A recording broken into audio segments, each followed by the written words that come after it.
Welcome to the Dave Show. My name is Dave, and today I'm here to talk about this camera flash. It's a Speedlite from NEEWER. It's their Z1-S. The S stands for Sony, so this is designed for the Sony cameras, which is what I have. Now, they did send me this product for a review, but they wanted me to show you what it is, what comes with it, and a little bit about how it works. So let's take a closer look at this on-camera Speedlite flash. Okay, here's what you're going to get in the package. You are going to get an instruction manual. Definitely a good idea to read this through because there's a lot of bells and whistles and features to this.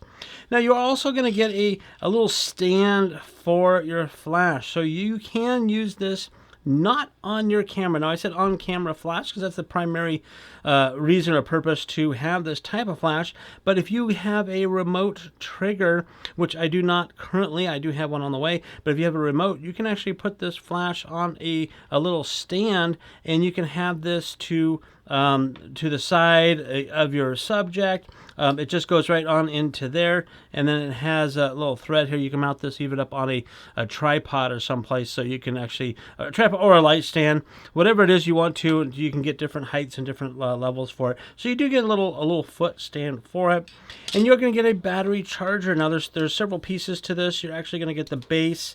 It's a USB-C charger section there, cord to the USB-A, and they do give you the little brick part of it as well. And this charges your battery because it uses a rechargeable battery, not like your typical or older ones or cheaper ones. They use like AA batteries and that kind of stuff. So this one just uses one nice rechargeable battery, which I'll show you more details of that in just a minute. And then you're going to get the case for it. You get a nice case with a strap on it and some Velcro and whatnot to get this on if you want to put this on your belt or wherever you want to do it. And inside is the unit itself. Now, I pulled this out because this was just a little cover for the base of this. If you want to protect it, you can just put that on here. So this is the flash here, the NEEWER. As you can see, the head will articulate back to that far, all the way up to that. And you can see it's a round flash circular type of situation there. You're going to have, this is your sensors, because this actually has what they call a TTL, or through the lens type of thing. It's kind of automatic, so whatever your lens you have and your focusing distance, your flash will compensate with that and give you, should be, hopefully, give you the right type of flash power. Here at the front part, you have a little thing that you can open up, and you can also charge the battery through this. You don't have to take it out. I'll show you how to take it out, but you can charge it through here. There's also a sync. If you have a sync cable, you can sync this up to a camera as well if you're not going to put it on the Hotshoe. Looking at the Hotshoe, it does have your electrical connections there. Again, I took the little cap off so you can see it. And when you slide that on, it just has a little ring here that uses to lock it into place. So it's very simple to get it on your camera and lock it into place. Very nice and very easy. So on the side here, you have your battery pack. All you got to do is press this down and it pops up. And this is your rechargeable battery pack.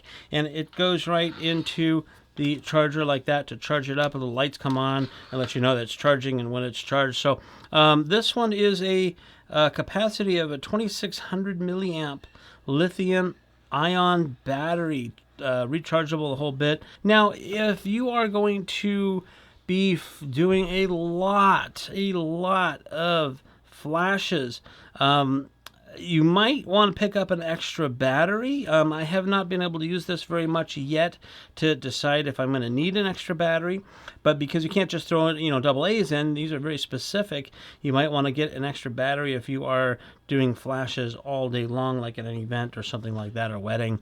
But then again, this will charge up through that other little pack. So if you have, through the little port, so if you have a backup battery pack with a long cable, that might work, that you can use to charge this up in between. So it just goes back in, it slides in and clips into place. Okay, now I don't know if you can tell, but this actually has little indicators. So this can go to 105 degrees backwards, but then it says 90 degrees, 75, 60, all the way to, face forward. If you use that kind of thing, there's indicators there. You have a nice big LED screen here. And then we have your buttons. You have your on-off button. I'm going to go ahead and turn that on. Now, I don't know how well you can see the screen through the camera, but there's a lot of indications on here. There's the TTL up here, and that has to do with the mode, but you know, your shooting mode, and then you have the zoom, auto zoom, you have millimeters, you've got your autofocus section over here, your high-speed flash, your battery charge indicator, your little battery indicator there, the autofocus sync and all that stuff. So there's a lot of stuff going on here at the menu. If you come down to here, of course, you have your on-off. This button here is your test flash. Like, I don't know if you saw it, but it just went off. And now there's a backlight, so you can see it just came on. When you're touching buttons, it does light up a little bit for you, so it's nice. This wheel is real important because it has a mode button. If you press it down, I don't know if you see it change to manual or multi. Now, manual is, you can actually change, and with the wheel you can change the power of the flash. If you hit this again, the multi-flash, this is actually a really cool feature where you can, if you have your camera shutter open, you can have it do multiple flashes. So if you have a moving subject, you'll basically get that subject 3, 4, 5 times in one frame, which is kind of cool. I'm excited to try to use that. And then hit this mode button and it goes to the TTL, which is the automated kind of thing. Your zoom button up on top, if you just press it up here, you'll see that you can change that. You hit the middle button as an enter. This button here is your model mode light. So if you can see that here, there's a light. It gives you a constant light just so you can kind of set things up and see what's going on. You can see you can turn it on and off there, and then you can also dim it too. So you can go all the way down to 1 power if you just need a little light, or all the way up to 9 or 10 actually. So it's a nice little modeling light. It's not going to be something that's really going to light a subject up for if you're doing photos without the flash, but it gives you just some idea. Some people like to use that.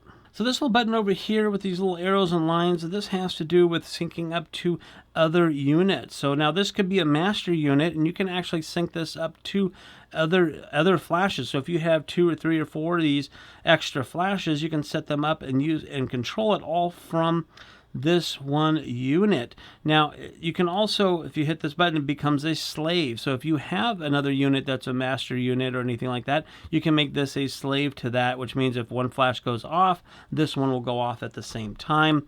So you've got a lot of settings there to work with. And then there's little bars here, the autofocus button. You can turn that on and off. The sync button, this one way over here, has to do with the high-speed flash if you want to use that. And then there's a menu button. So you can do the menu, and you can change the different things. You can go from meters to feet, your autofocus, standby modes. You can custom, you can have it so it shuts off automatically if you leave it on for a long period of time. Scan channels, you have different channels, IDs, beeps. You could do, there's your light, your LCD, brightness, distances. You can see there's a lot of different things you can do on here with the menu button as well. So then these buttons here are some function buttons. So give you an example. If I hit that mode button, it goes to manual. This will do use the function button, so you can see it coordinate to there. So that's S1, S2. So those are for the different slave that controls. You can hit that, and then you can control and change your power and do different things like that with those. So those buttons have to do with the little functions on there. So there you have a quick little look at the Z1-S for Sony by NEEWER Flash Speedlite. It's a good quality light. It's got some weight to it, but not too heavy, and it seems like it's very well made so far. Now I did just get it, so I don't have any flash samples to show you, but if you're looking at a flash, you know why you might need one, I guess. I just wanted to show you some of the features of it, and it seems to be a pretty good thing. So if you are looking for a camera flash for your Sony, this one may be the right one for you.